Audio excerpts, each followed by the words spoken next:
Freakonomics Radio is sponsored by Southern New Hampshire University. The best investments are the ones you make in yourself, and no one knows that better than Southern New Hampshire University. With more than 200 online degree programs, no set class times, and low online tuition, Southern New Hampshire University is built to fit your life today and set you up for success tomorrow. Education is an investment. Why not make it a smart one?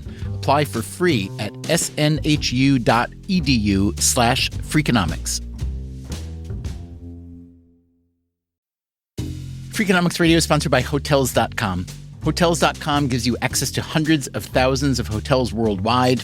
And when you join for free, you can save up to 20% instantly with member prices. Plus, every stay earns rewards. So when you book one trip, you're already lowering the cost of the next one. Hotels.com is simple, rewarding, and designed to help you get more out of every stay. Sign up for free and book today. Hotels.com. It's all in the name. Freakonomics Radio is sponsored by Amica. You know what they say, if you want to go fast, go alone. If you want to go far, go together. So go with Amica and get coverage from a mutual insurer that's built for their customers, one that looks after what's important to you together. Auto, home, life, and more, coverage that fits your unique needs. Amica helps you protect what matters most. Visit amica.com and get a quote today.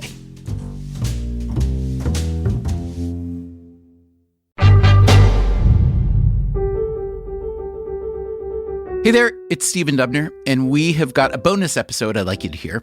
We just finished a 3-part series called The Curious, Brilliant, Vanishing Mr. Feynman, about the late theoretical physicist Richard Feynman.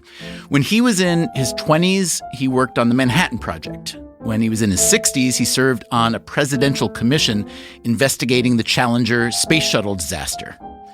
In between, he won a Nobel Prize, had a million adventures, and lived a life of, well, curious and brilliant are pretty good words for it. And then came the vanishing. He died in 1988, and his legacy has shrunk since then, too much for some people's taste. That would include me. So, for this series, we sought out a variety of people to talk about Feynman. One of the most unusual interviews happened at the Esalen Institute in Big Sur, California, where Feynman spent some time in the 1970s and 80s. Our Esalen host was Sam Stern. Well, when I think about Esalen, I think about this place where people are able to explore like a new way of being through, a lot of it is through humanistic psychology. How much do you personally know and care about Richard Feynman? All I know about Feynman is that there's this one talk in the archive that's from 1984. It's called Tiny Machines, and I listened to it this weekend. It doesn't necessarily feel aligned with the greater human potential movement in general. He seems like a brilliant, neurotic, fast-talking Jewish guy. Doesn't make him unlike the rest of the teachers from that time. But he, his concerns seem scientific and mathematical and not necessarily embodied the way that a lot of the other teachers sort of like they grounded their work in the body. Feynman was definitely an outsider at Esalen. He was generally an enthusiast of just about anything that might prove interesting, but he was also a perpetual skeptic who didn't trust even mainstream psychology, much less the fringier variants being explored in California at that time. But Feynman's curiosity often led him to surprising places. As a kid, he experimented with lucid dreaming. As an adult, he explored sensory deprivation tanks, and toward the very end of his life, hallucinogenic drugs. Among Feynman's many interests was consciousness and the different layers thereof, and he was willing to push boundaries to explore it. Esalen encouraged this. Esalen, right from the get-go, was a place where non-ordinary states of consciousness were looked at very carefully and with a lot of respect for what could be gleaned from those experiences. We arrived at Esalen with Ralph Layton, the longtime friend, drumming partner, and writing partner of Richard Feynman. Layton had told us, in one of the interviews we did with him, about a meaningful and memorable series of encounters that Feynman had once had at Esalen with 3 other pilgrims of consciousness. Layton had described them to us as the 3 goddesses: Richard Feynman sometimes called them the three Graces, after the daughters of Zeus. With their help and supervision, Feynman had participated in at least 2 psychedelic experiences, one with mushrooms and one with LSD. If you listen to the third and final part of our Feynman series, you heard some of my conversation with the Graces, but there was a lot more that we couldn't fit, so we wanted you to hear a fuller version. It was quite an experience. So today on Freakonomics Radio, Barbara Berg, Cheryl Haley, and Debbie Harlow, the 3 Graces at Esalen, remembering Richard Feynman. So he and Ralph came for lunch, and they stayed for 3 days. I think that Richard had a beautiful combination of playfulness and integrity. It was like, pow, tears were pouring down his face. Richard Feynman takes a trip, but doesn't fall. That starts now.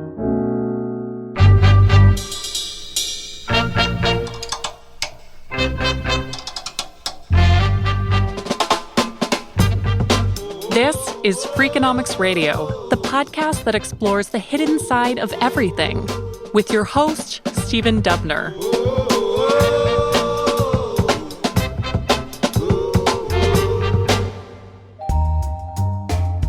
One thing I want to say before we get going, this conversation was not recorded in a studio, as most of our interviews are, but in a cabin on the Esalen property.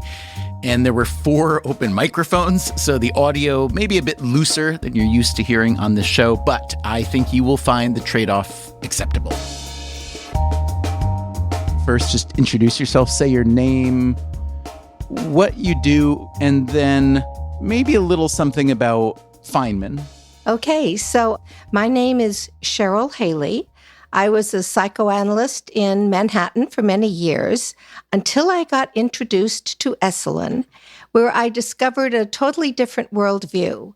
And I was so glad to have a strong psychological background behind me, because it certainly comes in handy for all kinds of explorations.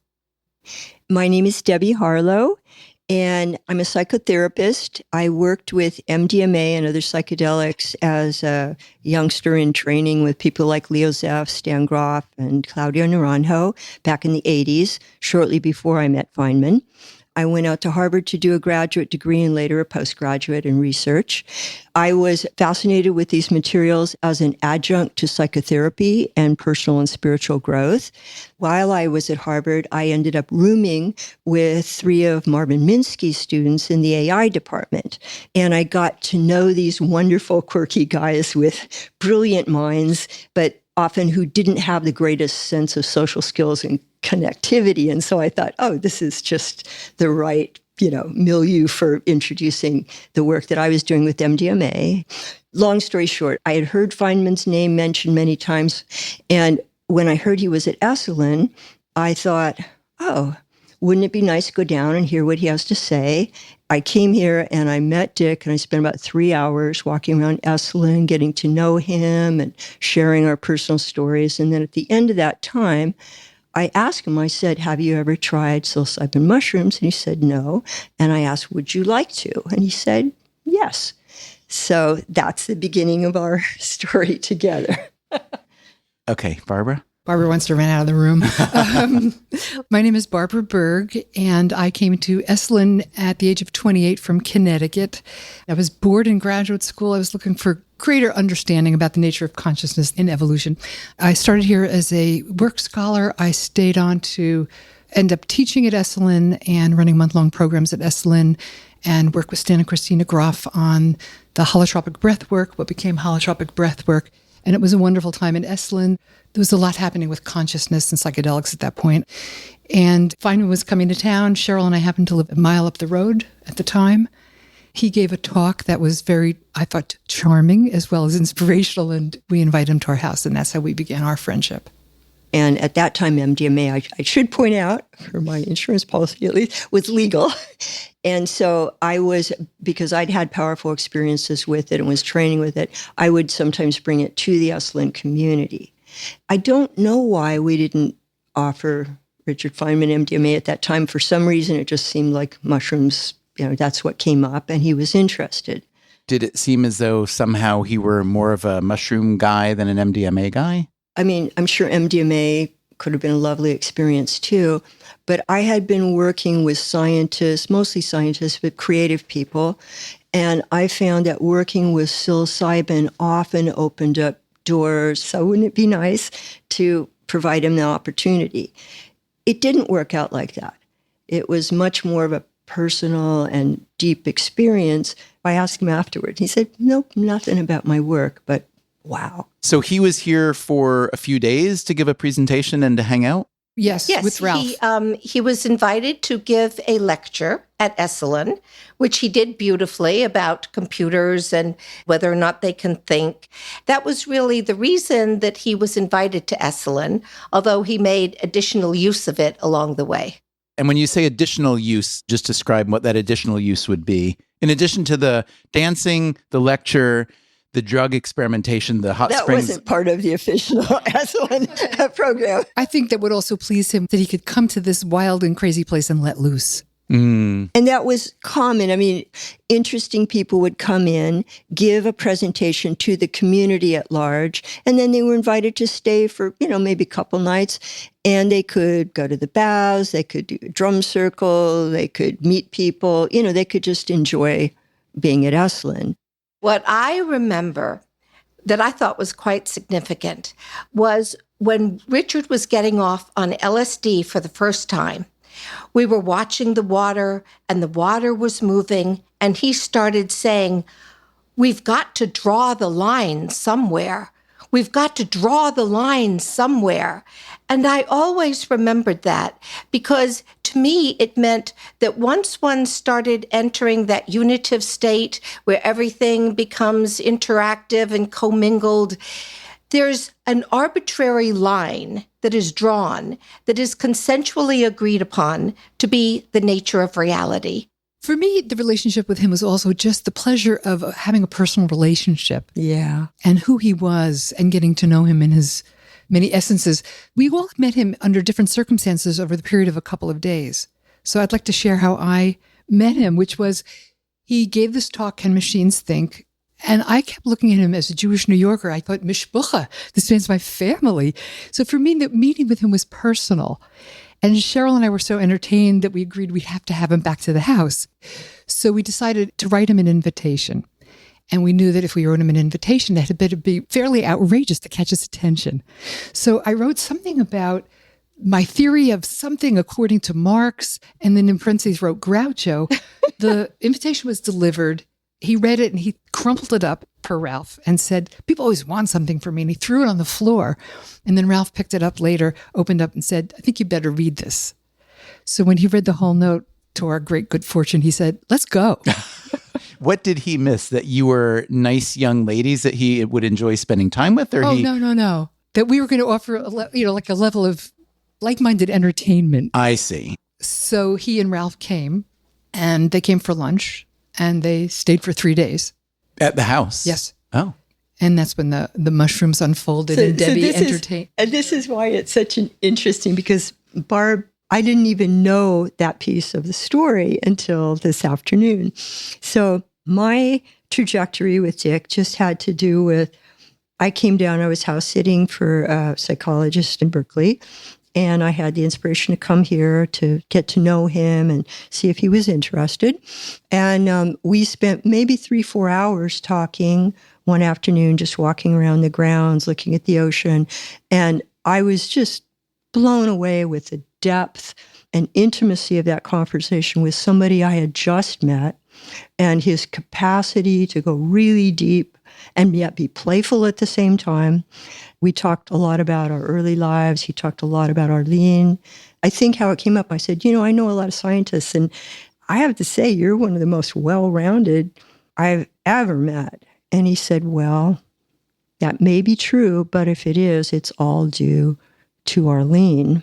He said that I would have been a very narrow, computational kind of physics guy, but I knew her in high school, and she introduced me to art, to philosophy, to all the humanities. She opened up my heart, and he deeply loved her. And then he told me, of course, a tragic story, and I could sense that there was some certainly regret, but also guilt, the ways he felt, sadly, that he had failed her. So I knew there was some material there that, he might unpack, but... This was what year? A good We're not question. sure. We think 84? So he was getting toward the end of his life. He was sick for a while. Yes, he'd already had surgery by then. He'd had I think he a was remission. in remission, Yeah. so he didn't anticipate He didn't being ill again. And he never complained. He had 3 surgeries. I think he had 1 at that time. We went down to visit him just before his 2nd surgery. This was in Pasadena then? This was in Pasadena, UCLA yes. Medical This was Center. before his 2nd surgery, which it was not known whether or not he would survive it. He had a very difficult time finding a surgeon who was willing to do it. I'm not very good at geography, but I know that we are in Northern California and LA. Pasadena is a long way, and the road from here is like a snake made it. Mm-hmm. What led the 3 of you went on this trip? Sadly, I couldn't attend, and that's one of the deep regrets of my life. They sent me pictures on the journey, and we talked and things. These 2 graces made up for it. But what possessed you to take that long drive? It was simply that he wasn't feeling well, so we Yeah. thought, bring the mountain to Muhammad. We went down to be with him before the surgery. Nobody knew if he was going to survive it or not. And we just did it to be loving to him and to support him, and he really enjoyed it. What was your relationship like with Gwyneth, his wife? Was she there We for met that? her at the hospital. We met his daughter, Michelle, and his wife. What did the family think of these 2 nice, smart, beautiful young women driving 8 hours through the mountains to see their husband/father? A little strange?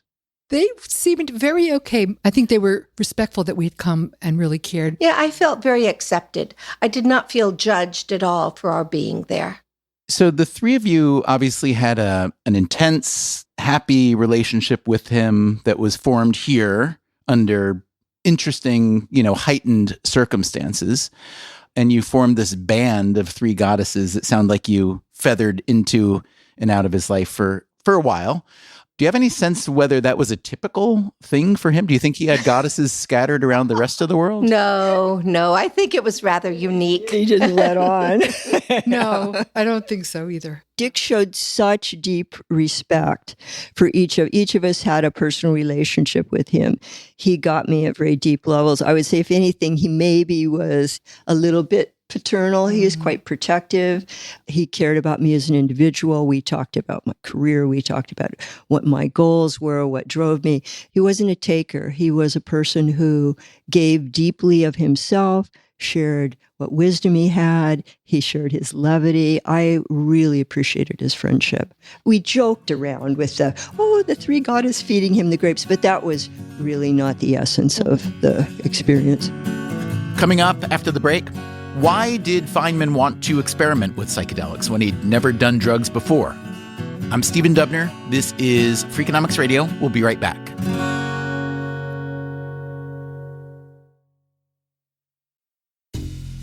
Freakonomics Radio is sponsored by Southern Company. The world and its energy needs are always changing. Southern Company's commitment to meeting this demand stays the same.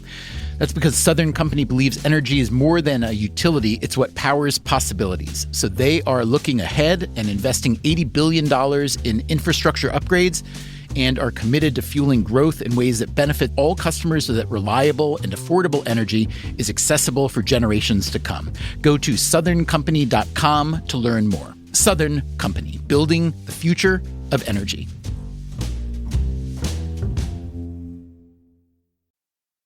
Freakonomics Radio is sponsored by Range Rover Sport, a vehicle that blends power, poise, and performance. With a distinctly British design, the Range Rover Sport is built to take on roads anywhere. Free from unnecessary details, its raw power and agility shine. Combining a dynamic, sporting personality with elegance and agility, it delivers an instinctive drive. Its assertive stance hints at an equally refined driving performance. Defining true modern luxury, the Range Rover Sport features the latest innovations in comfort and convenience. The cabin air purification system, alongside the active noise cancellation, creates a new level of quality, comfort, and control. Terrain Response 2 offers 7 terrain modes to choose from, fine-tuning the vehicle for any challenging roads ahead. A force inside and out, the Range Rover Sport is available with a choice of powerful engines, including a plug-in hybrid with an estimated range of 53 miles. Build your Range Rover Sport at rangerover.com/US/sport. Freakonomics Radio is sponsored by TalkAboutPD.com. Let's talk about Peyronie's disease, or PD. It's not widely talked about, and some men may feel reluctant to bring it up, but it's more common than you would think. PD can happen when scar tissue builds up under the skin of the penis, causing a curve with a bump during an erection that for some men may lead to pain during intimacy and impact mental health. A trusted urology specialist can help diagnose PD and walk you through your options, including non-surgical treatment. Visit talkaboutpd.com.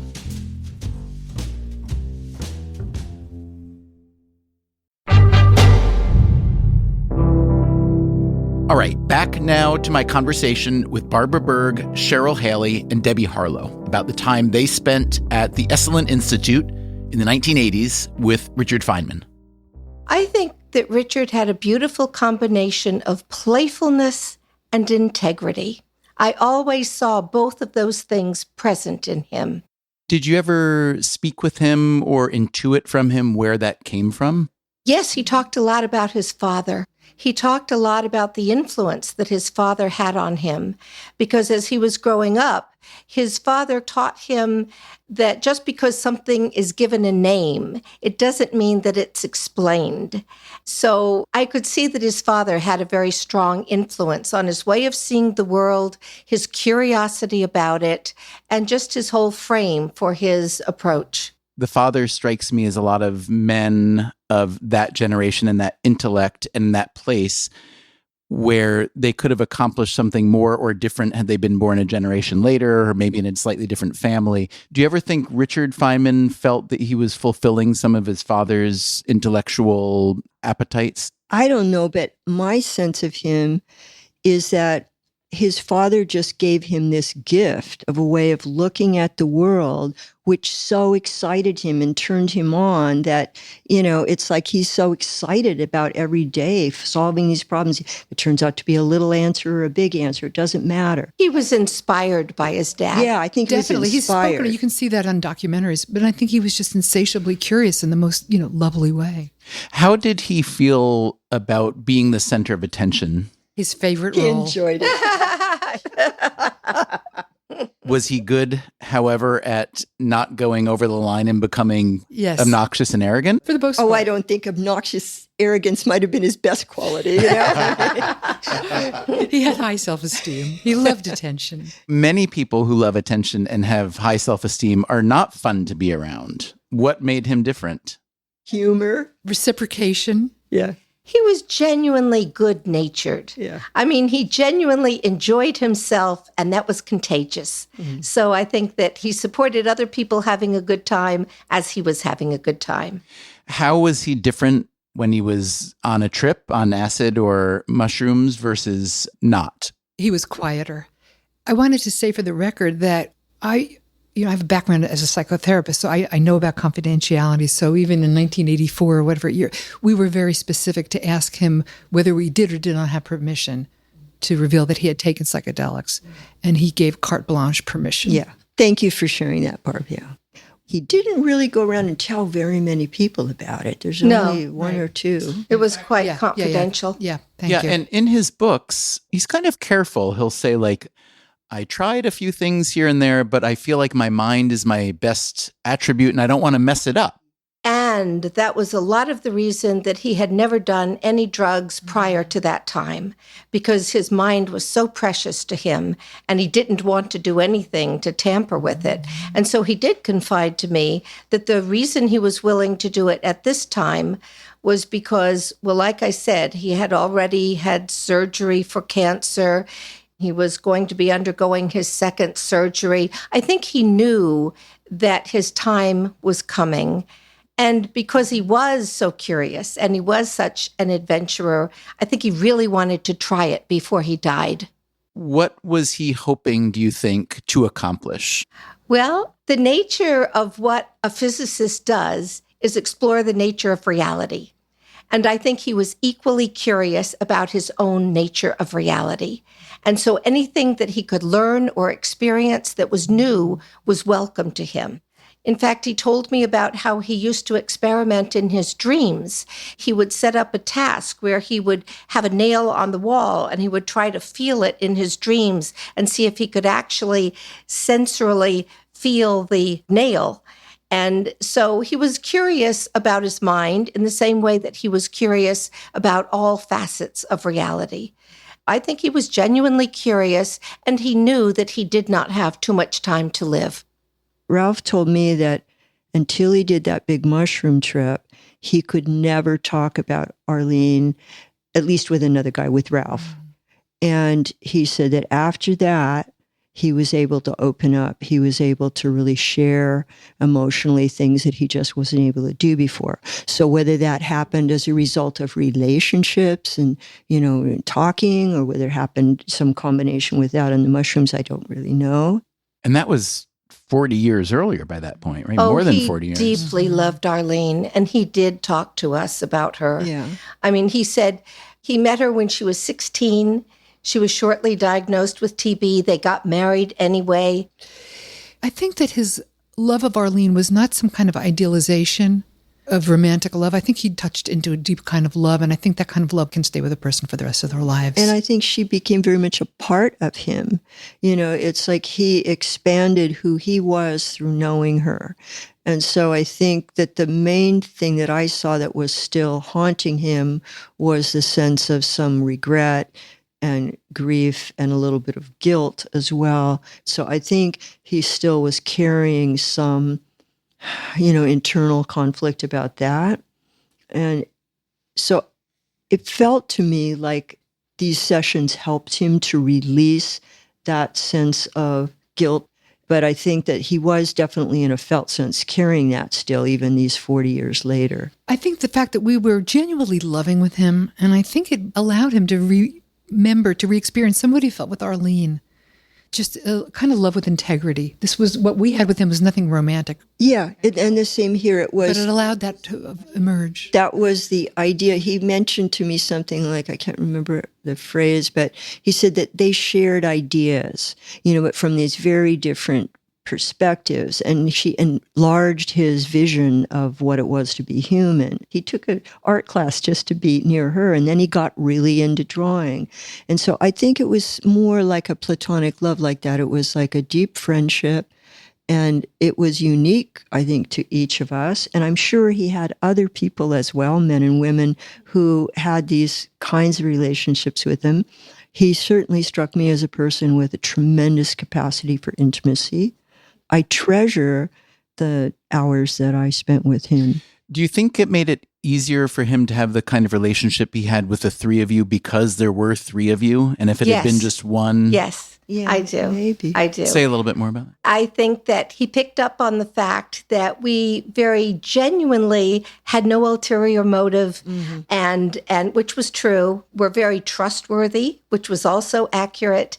And so there was an all the way around feeling of trust. And that feels really good. Yeah. And that's really kind of ideal, because initially I was just looking for a place, he said, well, and it was so sweet. He was very protective of Ralph, because he said, well, my young friend, he was all in, ready for an adventure. And I was happy because I was sure he was resilient enough. But he said, but my friend Ralph is going to be very nervous about this. So he did a lot of work to sort of bring Ralph into the fold and introduce us and everything. But initially, I was just looking for a place and didn't really want to do it on the Esalen grounds out of respect for, Out of respect for what? Esalen, it's an institute. It has its rules and things. And, it could have been okay, but I think he was rooming with Ralph at the time too, right? And then when I ran into Cheryl and asked Cheryl, and Cheryl had already met him. So each of us had had an encounter with him within the last 2 days, each individually very different.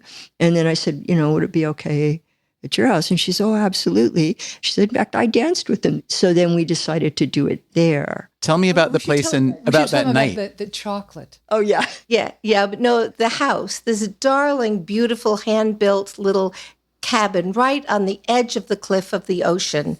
And it was all stone and glass and wood with a lovely little trail that went down to a cabana down by the ocean. It was an exquisite, magical, fanciful place to have. And this is where you lived? Yes, this is where I lived. So it was a perfect location, only a mile and a half from Esalen.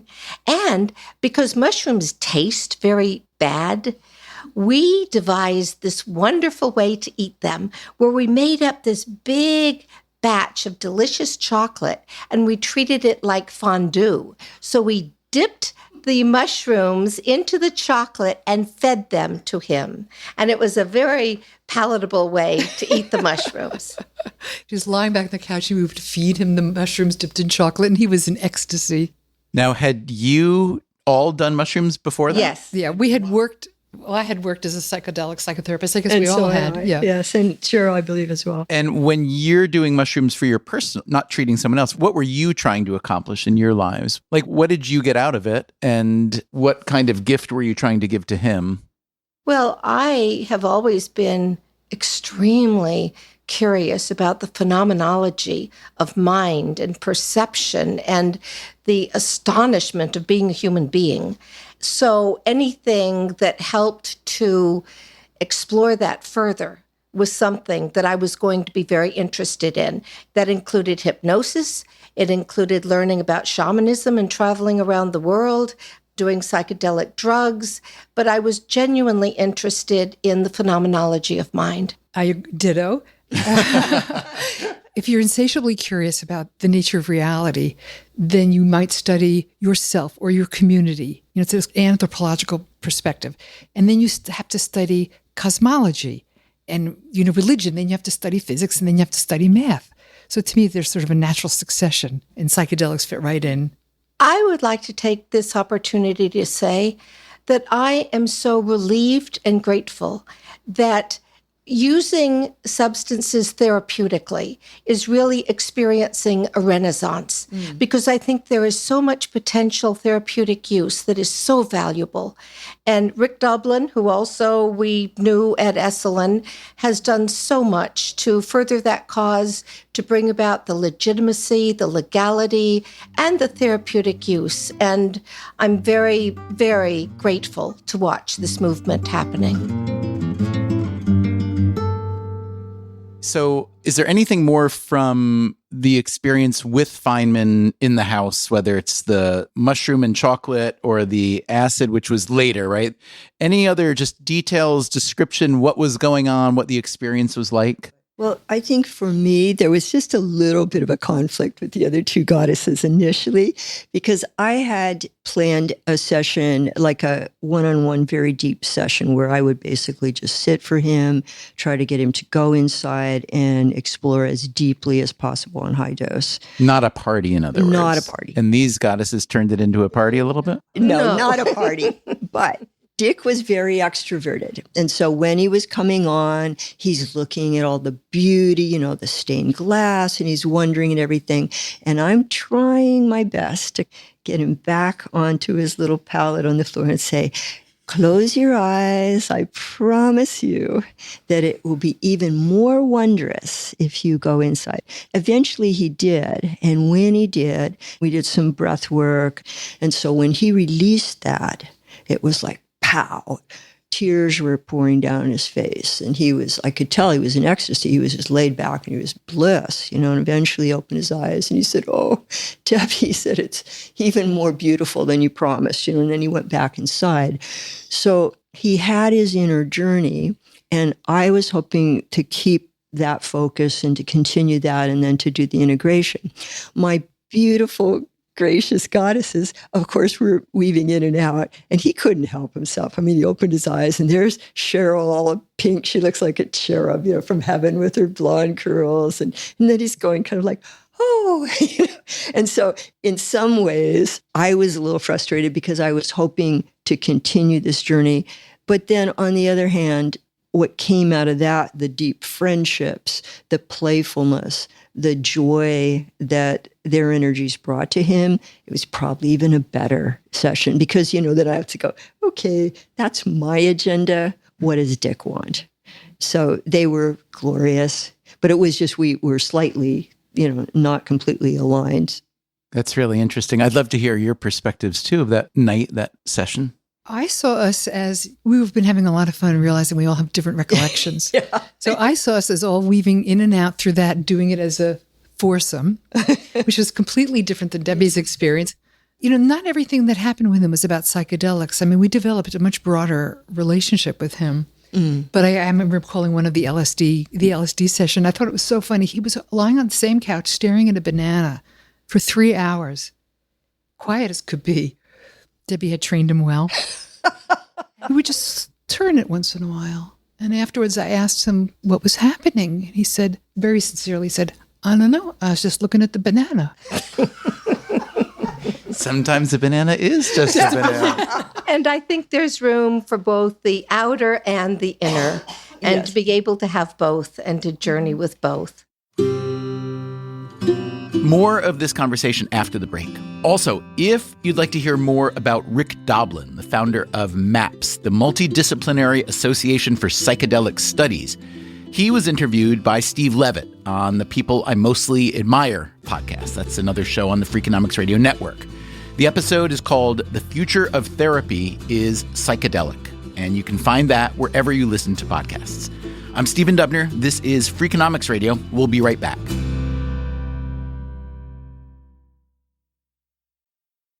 Freakonomics Radio is sponsored by Figure. Did you know that 40% of homeowners own their home outright?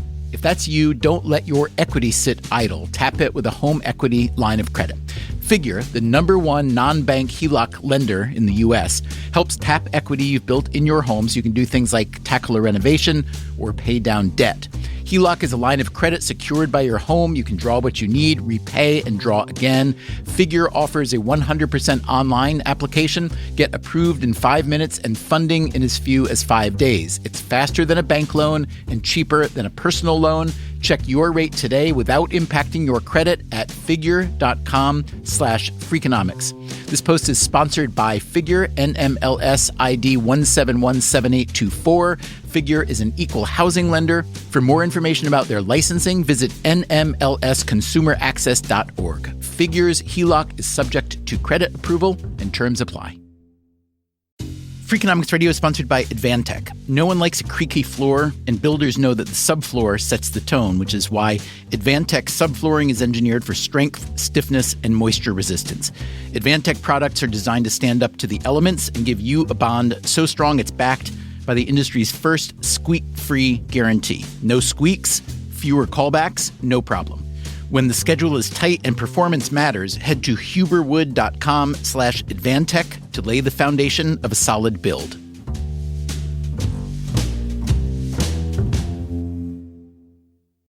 Freakonomics Radio is sponsored by LinkedIn Ads. Ever invested in something that didn't live up to the hype? Marketers know that feeling. They optimize for the numbers that look great, like impressions, but then they don't see revenue.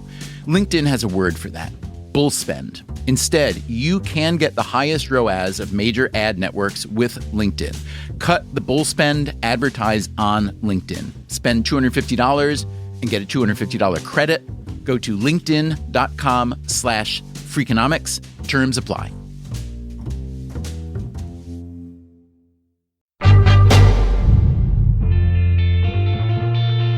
When I spoke with Barbara Berg, Cheryl Haley, and Debbie Harlow, 3 friends that Richard Feynman made at Esalen in the 1980s, we talked about the conversations they had with him while he was serving on the Presidential Commission investigating the Challenger space shuttle disaster. Here is Barbara Berg. He would talk about, I know this was public, he didn't have a great fondness for politicians, and he said he was the only person on that commission who did not have a political obligation. A lot of our conversation about the Challenger already appeared in part 3 of our series, The Vanishing Mr. Feynman, so I won't repeat it here, but if you haven't heard that, you should check it out. It's interesting. From that topic, we moved on to Feynman's participation in the Manhattan Project. That was the U.S. government's secret plan to build the first atomic bomb in Los Alamos, New Mexico. If you've seen the film Oppenheimer, you know something about that. I asked the 3 women whether they ever spoke with Feynman about building the bomb. Here are, in order of speaking, Haley, Berg, and Harlow. I talked to him about it because I believed that his cancer was a result of having been there at Los Alamos. He denied it adamantly, but I always thought that it was. I don't think we really talked so much about the ethics of it. Did any of you? He talked about guilt, but what he loved to tell were the stories of safe cracking and how much he missed Arlene. But then also, like, when he went to Japan not long after the war to help kind of rebuild their physics industry, I sense that was out of... Absolutely. And he would continue to go back to Japan to give talks on quantum electrodynamic theory. And do you think that was why? I would assume both because he found like-minded physicists and also to compensate. He didn't talk to me about the regret, but he just felt that it was no great stretch of the imagination that the Nazis were working on the same thing. And so you just had to weigh, it's not like you really want your own government or anybody else to have a weapon of this kind of devastation, but, that was the devil's bargain. Yes. And he felt things deeply, and he did have a sense of grief and regret and guilt. Those were not foreign feelings to him. Although I think there was a certain amount of denial around it, in the same way that he denied that his own cancer came from that experience. I think there was also kind of a shielded protection that he had inside emotionally about the role that he played. It struck me, this is just a theory and I'm probably wrong, but that after helping build the bomb, after losing his wife, then he went back to Cornell, which wasn't a great time for him. And then all of a sudden he got this offer to come to California. And my sense is that, I don't know how much California needed Feynman, but Feynman really this was the place where Feynman kind of became who he needed to be. Oh, I think that's true. He loved being in Pasadena. I think he felt in his element. He really loved California. I think he was very relieved, like you're describing, to be there. What was it about California? I think it was not only California, but just teaching and being an instructor and being an inspiration to others. And also, as we know, the peer group at Caltech at that time was extraordinary. So I think he was immensely satisfied intellectually, as well as entertained by his own teaching. Mm-hmm. I'd like to hear from each of you what you felt or experienced when you learned of his death. It's interesting, Barb. You and I learned about it together at the same time. We just happened to be together and see it in the newspaper. It was not unexpected, but it certainly was emotional. And I was very glad that we were together when we learned about it, because we had shared so much. It's good that one of us remembers. What I remember is a phone call from a friend in Connecticut who said, I saw that Feynman died. So maybe that's when it hit me. For me, it's just such sadness and regret. Both gratitude for the time that I was able to share with him, but real regret that I wasn't with the other two Graces in the hospital. And one of the things, at least in my relationship, in my experience of him, he was not a complainer. I never knew about his early bout with cancer.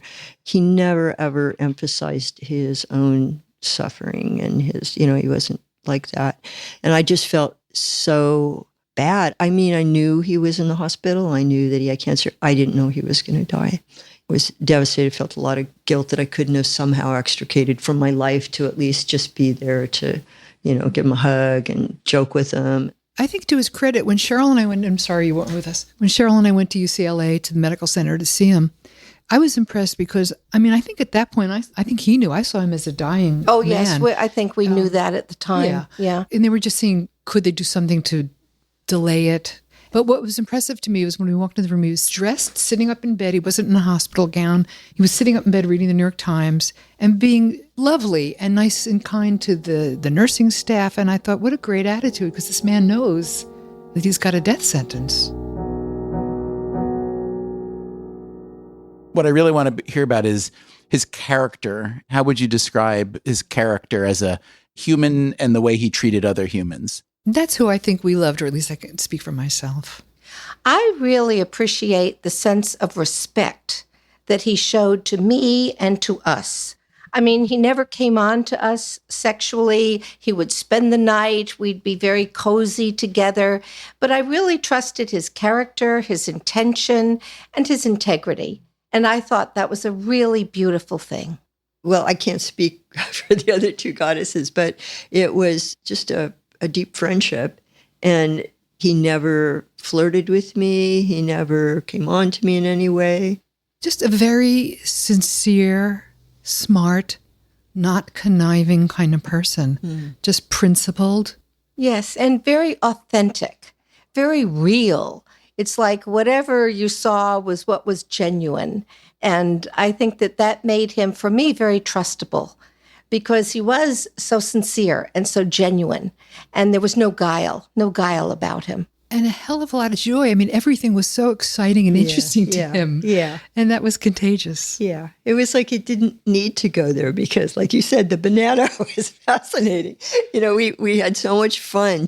We'd walk around the garden at Esalen and look. He taught me the lesson his father taught him about looking at, say, a plant in this case, and so, do you know that plant? And I said, oh, yeah. I said, no. He said, but do you really know the plant?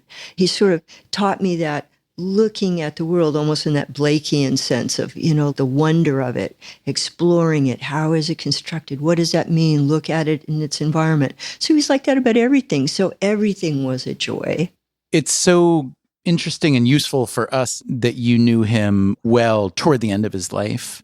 And obviously, you have a whole life of experience, a life of accomplishment, a life of regret, disappointment, etc. Then the fact that he knew he wasn't going to last forever, obviously, because of illness. How do you each think that he would have described his life, his accomplishments? Was he satisfied? One thing that I will say about him is that he did not believe in an afterlife.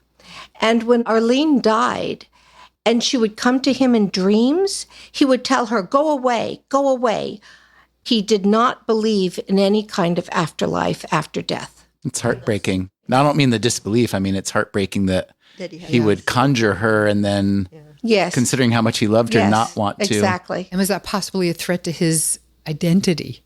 What do you mean by that? It would be it would be a total paradigm shift to say, I believe that I had contact with my wife in the afterlife during a dream. Oh, that's a good point. That's a good point. Uh-huh. Mm-hmm. But don't you think his love for her might have outweighed his identity? No. If Shakespeare had written it, yes. One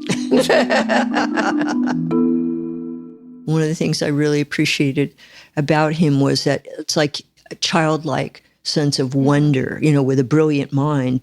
Every day there was something to think about, to explore, to look at. He made life worth living. Just being around him, it was an inspiration. Yeah, I agree. And I never saw him to have any self-aggrandizement, to be like overly proud or stuck up or, full of himself. I think that was very far afield from his character.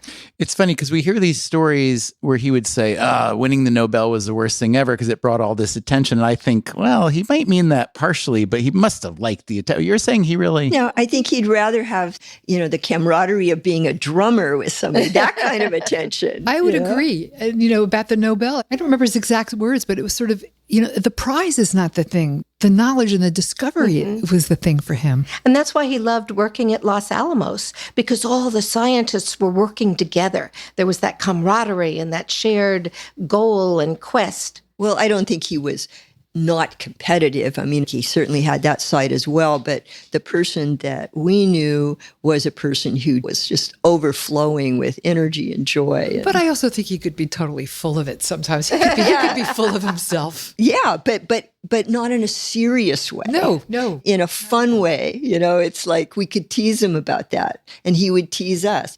I was often too serious in those days, and he would tease me, and he'd tease me out of it. He drummed for us and would make up songs. One of the songs, the lyrics I remember, it's everything I say is false. Everything I say is a lie. And I love you. Did anyone ever give him a hard time about the fact that he had just stared at a banana for 3 hours? Was that you? You did? Yeah, that's like what did you say? Yeah, Nobel Prize winner. We get you. Right. So much for insight. So much.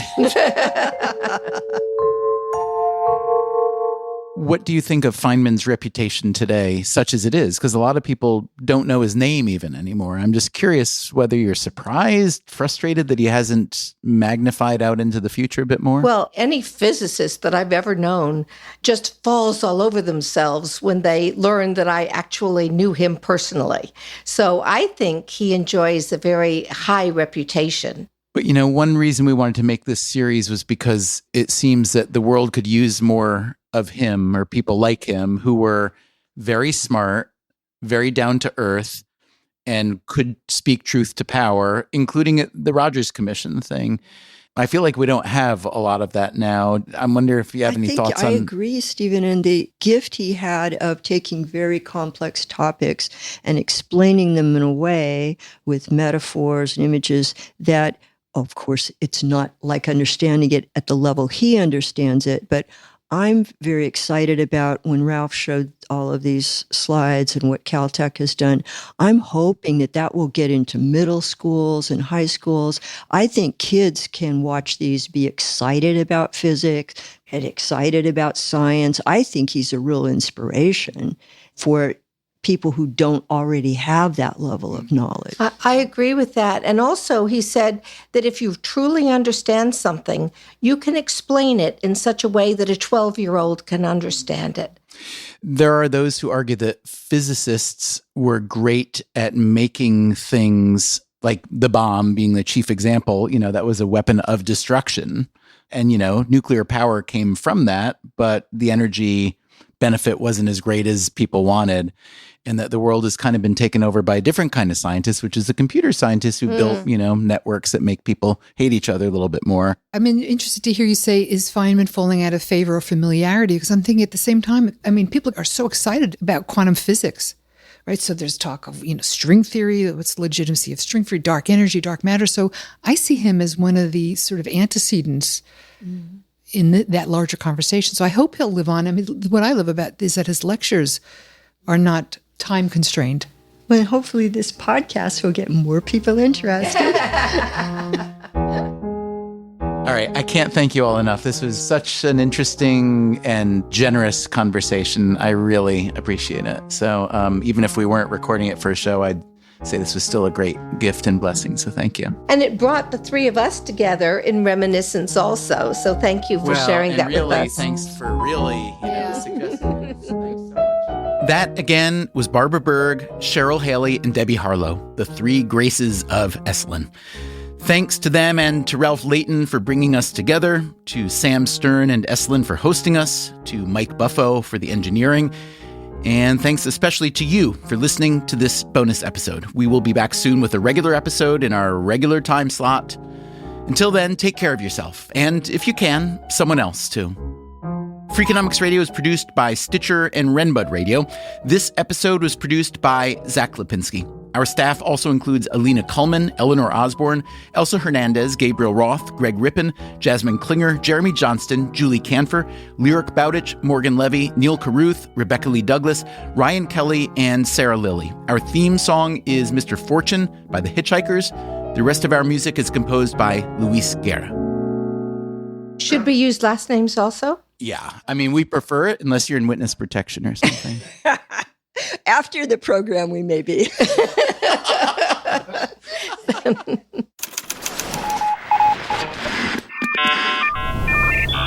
Freakonomics Radio Network, the hidden side of everything. Stitcher.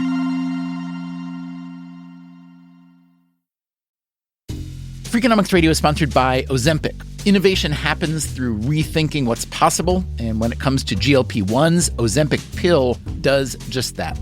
Learn more about Ozempic semaglutide tablets, 4 and 9 milligrams, by calling 1-833-OZEMPIC or visit Ozempic.com to view the medication guide and ask your doctor what's possible with FDA-approved Ozempic pill.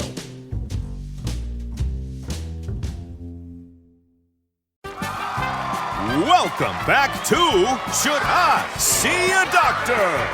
Contestant, you're camping when a rash appears on your leg. Do you A, ignore it, B, frantically search the internet, or C, use telehealth through Walmart? Telehealth through Walmart? Who knew? Oh, I'm going to say C, Walmart. Correct. Walmart can connect you with 24/7 virtual medical care. You genius, you. Well, I can fold a fitted sheet. Walmart. Who knew? Telehealth services offered by third-party providers. Restrictions and fees may apply. Suffering from dry, tired, irritated eyes? Don't let dry eyes win. Use Systane Pro. It hydrates, restores, and protects dry eyes for up to 12 hours. Systane Pro. Triple action dry eye relief.